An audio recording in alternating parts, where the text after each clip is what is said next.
Welcome back. Power పోయింది, sir silent అయిపోయారు. ఇప్పుడు నియోజకవర్గం కూడా మారుద్దామని ఫిక్స్ అయిపోయారట. గుమ్మాన్ని వదిలి పట్నం బాట పట్టాలని అనుకుంటున్నారట. ఆ సెగ్మెంట్ ఎమ్మెల్యే జంప్ అయ్యాడు. అక్కడ తమ సామాజిక వర్గానికి చెందిన ఓట్లు ఎక్కువగా ఉన్నాయని, వచ్చే ఎన్నికల్లో తన గెలుపు ఈజీ అవుతుందని స్కెచ్ వేసుకున్నారట. ఇది ఆయన మదిలో మాటనే కాదు, అధిష్టానం చెవిలో కూడా వేశారట ఆ నేత. నియోజకవర్గం మారాలనుకుంటున్న ఆ మాజీ ఎమ్మెల్యే ఎవరు?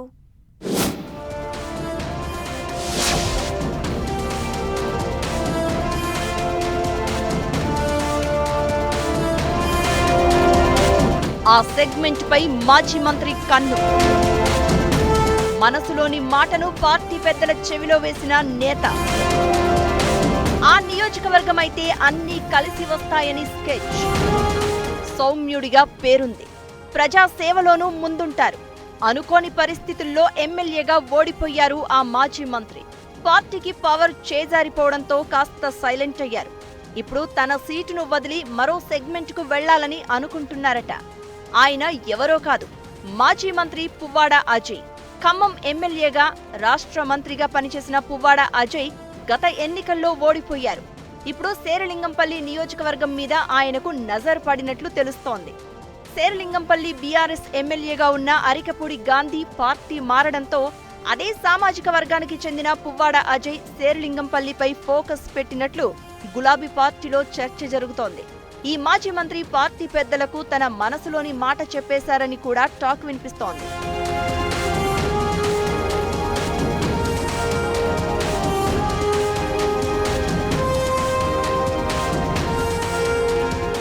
రాష్ట్రంలో అసెంబ్లీ ఎన్నికలు అయిపోయి ఏడాది కూడా కాలేదు. కేంద్ర ప్రభుత్వం జమిలి ఎన్నికలపై వేగంగా పావులు కదుపుతోంది. వచ్చే పార్లమెంట్ సమావేశాల్లో ఇందుకు సంబంధించి మరో అడుగు ముందుకు పడే అవకాశం కనిపిస్తోంది.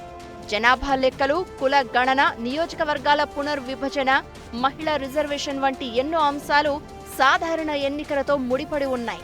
అయినా కొంతమంది నేతలు ఇప్పటి నుంచే 2029 ఎన్నికలపై ఫోకస్ పెట్టినట్లు తెలుస్తోంది.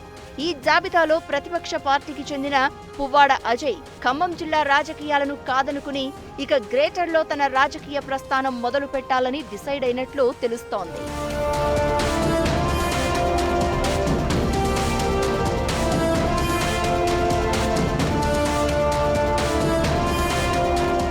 గత అసెంబ్లీ ఎన్నికల్లో శేరిలింగంపల్లి నుంచి గులాబీ పార్టీ ఎమ్మెల్యేగా ఎన్నికైన అరికపూడి గాంధీ రాష్ట్రంలో కాంగ్రెస్ ప్రభుత్వం అధికారంలోకి రావడంతో ఆ పార్టీలో చేరిపోయారు. ఆయనకు కాంగ్రెస్ పార్టీ ప్రభుత్వంలో కీలక పదవి కూడా దక్కింది.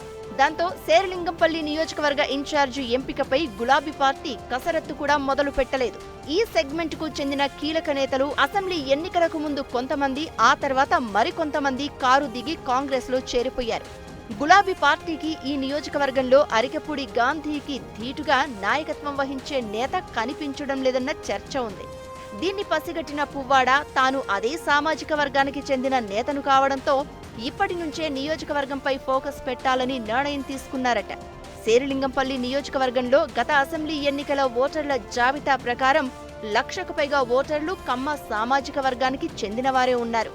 ఈ కారణంగానే అదే సామాజిక వర్గానికి చెందిన గాంధీ టీడీపీ, బీఆర్ఎస్ లో టికెట్లు దక్కించుకుని ఎమ్మెల్యేగా గెలిచారు. ఇప్పుడు పువ్వాడ కూడా అదే బలమైన కమ్మ సామాజిక వర్గాన్ని ప్రస్తావిస్తూ శేరిలింగంపల్లి నియోజకవర్గ బాధ్యతలు తీసుకునేందుకు రెడీగా ఉన్నాను అని పార్టీ పెద్దలకు చెప్పేశారట.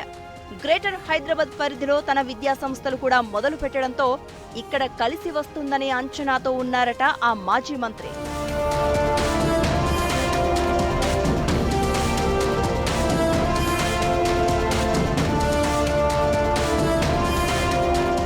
గులాబీ పార్టీ పెద్దలు మాత్రం ఈ విషయంలో ఇప్పటికీ ఓ అభిప్రాయానికి రావడం లేదని తెలుస్తోంది. ఇప్పటికిప్పుడే ఇన్ఛార్జిగా పువ్వాడ అజయ్ ని నియమిస్తే క్యాడర్తో ఇబ్బందులు వస్తాయనే అభిప్రాయంతో ఉన్నట్లు సమాచారం.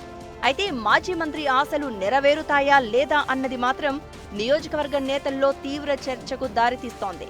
పార్టీ పెద్దలు ఎలాంటి నిర్ణయం తీసుకుంటారు అన్నది ఆసక్తికరంగా మారింది.